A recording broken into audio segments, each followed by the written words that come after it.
very tragic, but it taught us that time is precious and we have to value it. So every day you do something with purpose. You embody grit and you accomplish whatever you can in that day. Thank you, Hoyas, and I hope to see you next Friday. Bye. Okay, Bella, that was really good. Thanks, Leech. I had no idea Muhammad Ali said that.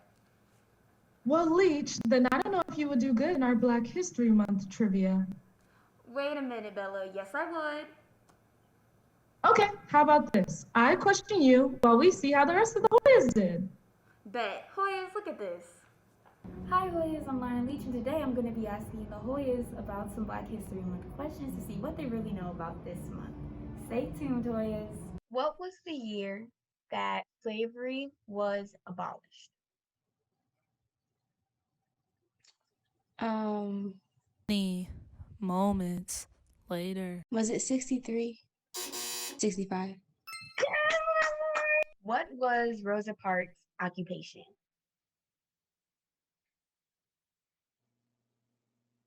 Many moments later. I think it was drugstore clerk. What group launched the Freedom Rides in 1961? The Freedom Riders. Who was the first Black Major League Baseball player? Jackie Robinson. Yay! All right, Hoyas, I hope you enjoyed it today and maybe you learned something new about Black History Month. Bye! Okay, guys, that wasn't too bad. Yep. Thank you to all the Hoyas who participated. And speaking of participation, I love to see the way the Hoyas are still doing extracurriculars through COVID. Yeah, it's amazing. They keep pushing through, especially the theater kids. Let's look at this. Hey Hoyas, this is Gabby Smith reporting for Hoyavision. Now I know COVID has changed a lot of our lives and everything seems to be out of whack, but our very own Hoya theater crew is still producing shows despite the pandemic. So let's check out what they're doing and what precautions they're taking. And so I wanted to know what the theater crew has done to still hold productions during Corona and the pandemic. So basically what we've been doing is we've been making sure that everyone stays masked. And we always uphold CDC guidelines, make sure everyone's social distancing. Everyone has to wear masks, but we're trying our best to still be able to have shows and have in-person audiences and stuff. It's actually not that hard to change a show to where you have to face all these rules, because when we do blocking and stuff, everything's already spaced out. I know that theater production did the Scarlet's Web on Zoom. Were you part of that? And did you? I actually was, yes. How different was it? And or do you think how it worked? What worked and what didn't work? So that one we kind of recorded it like it was a movie. So we would come during class, because that was for our advanced theater production. So that was a class, and so we would work on it in class, and then we would do after school. So basically what we would do is we would take a camera and we would film a scene, and if we didn't like it, we would redo it. All the characters were puppets, and it was all pre-recorded, which is also something we've never done before, because it wasn't live theater. So it was a very different aspect of theater. Thank you, Trayson and Alex, for letting us know more about the precautions the theater company is taking. I'm so glad that our own Harrison Theater is still able to produce shows and get back to a little bit of normalcy during the pandemic. Gabby Smith, signing off. We are so proud of you guys. Yep. It is a difficult time and we have to do things differently, but the motto is keep pushing. No one understands this motto like the athletes. Let's head over to Riley and Bianca at Hspn to see how.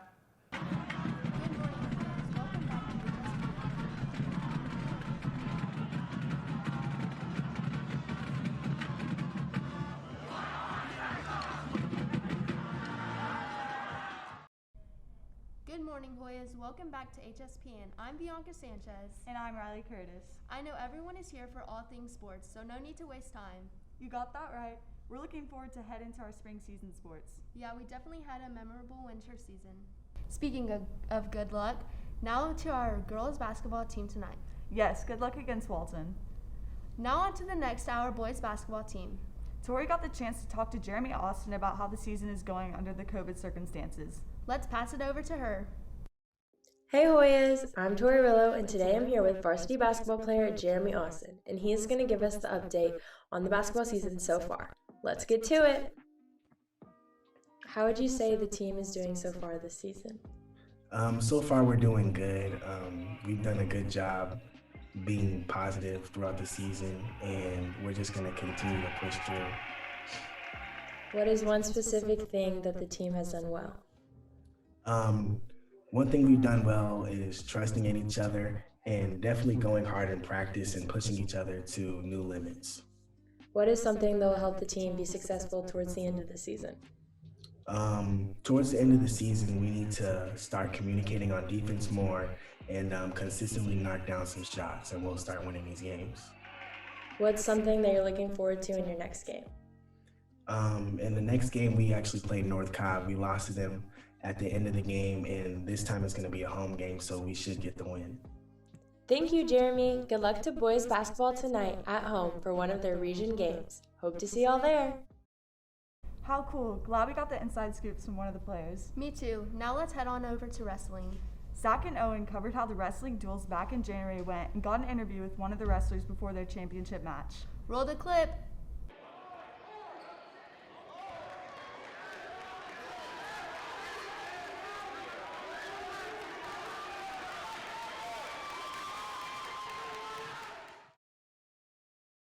Hey boys, we're here at the Wrestling Region Duels here at Harrison. It's been a long time since Harrison's been able to host this event. Let's hear what some of the athletes have to say about their matches.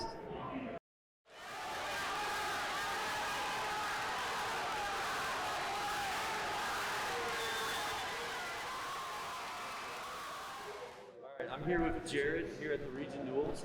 And Jared, how's the event going so far for you guys? We're doing really well. We got second seed going into the region tournament, and we got the hosted. So we didn't rush the first round, so we got a bye. But our first duel was against Marietta. We ended up winning it, 39-29. So we're in the finals right now, about to wrestle North Paulding. Yeah, going off that, how excited are you that Harrison was able to host the Region Duels this year? It was very exciting because Crocker was here my very first year, so I'm his first 4 times, 4 years in a row wrestling. And it's just very unique to see everybody get trained and get better. And now I feel like this year is one of our best years. We have a really good team and we have a very good chance at winning region. And we haven't won region in a decade, I think. And it would mean a lot if we win it here at our home gym. Yeah. Lastly, going into the finals, right, we have a chance to talk to you right now. So while we have the chance to talk to you right now, what are you looking forward to in the upcoming matches? Do you think you guys have a good shot? I think we have a good shot. I mean, I'm looking forward to seeing our guys match up against North Paulding. They have a lot of good kids, and it's going to come down to very bridge matches. You can really see how our kids are more conditioned. Who's going to pull out, because small little stuff, points here and there is going to really make a big impact on the final result of what happens. Yeah. All right. Well, without further ado, you gotta go do your duels and have a good luck. Thank you. Make sure to support our Hoyas tomorrow on their next match. On top of that, our boys and girls soccer teams had a great game on Tuesday. Yes, good job with y'all's win against Gloucester. Hey Bianca, did you hear about that new record set by a girl on the swim team? I did actually. Wasn't it 100 meters in the backstroke? Yeah, it was. It was definitely a very exciting accomplishment. Congratulations, Riley Nepple, and good job to all of our Hoyas on their next sporting events. Well, until next week, I'm Riley Curtis. And I'm Bianca Sanchez. Send it on over to Lauren and Bella May.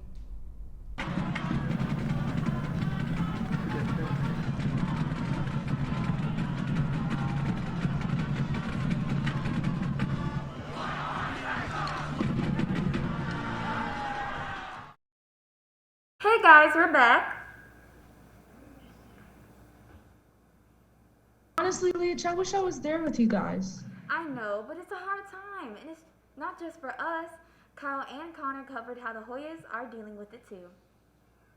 Hey Hoyas, ever since quarantine started, it's been a lot harder to keep up with your schoolwork. Let's see how some kids have managed this. Over quarantine, I definitely struggled with being virtually for online school. I would think schoolwork is definitely the top thing I can think of. to overcome those issues, I just had to just basically force myself to do it, just get the motivation to do different assignments and turn things in on time, stuff like that. Yeah, after a while, I was able to definitely keep the grades up and turn all my assignments in on time. But at the beginning, it was a little bit of a struggle. I struggled making sure I could fit all of my daily activities into the time before I had practice and the time that school ended, since the schedule was edited due to it being online. Literally. Just made sure I did things more efficiently and didn't take many breaks throughout the day. I hope that this helped you figure out some strategies on how to keep up with your schoolwork. Have a good day, Hoyas. Yeah, this time is tough, but better times are coming. Exactly. We just need to keep looking up. But hey, Leach, I actually have something exciting. What? This elective I heard about. So, are you going to tell us about it, or? Not you. Hoyas, take a look at this. Hey Hoyas, if you're looking to leave school early, get to go to your job, and get a school credit for it, WorkBased Learning is just what you need. Okay, so WorkBased Learning is a great opportunity for juniors and seniors to be released from school early, to actually go to jobs and start gaining some real world work experience, and get school credit at the same time.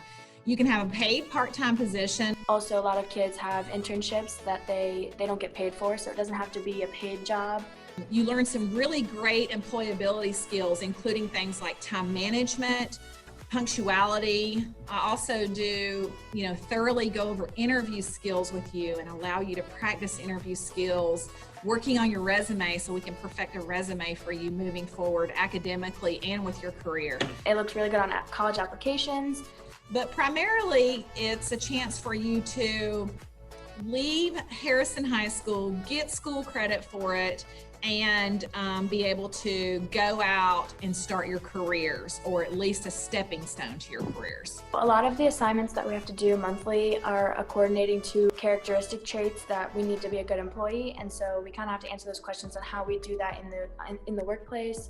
And also, we have to work a certain amount of hours and we have to log them. So if we don't work a certain amount of hours that we need to that week, we have to pick up shifts. We have to do anything that we can to make sure that we do work those hours. We also have to have evaluation forms. It counts as a class credit. So if you are interested in work-based learning, there's a couple of steps you need to take. First of all, you need to register for work-based learning. So you have to fill out a work-based learning application, and there's a couple of places that you can go to get that application. You can look on the Harrison website under academics, under career education, and if you see my blog, my name's Sherry Johnson, my blog is there, and there's a tab for work-based learning. So the application is there, and it's also on a bulletin board on the 500 hallway. There's a WBL bulletin board, and the applications will be there. Any students interested in applying for work-based learning, make sure you join soon. Sadly, guys, that's all we have time for today. I'm Lauren Leach.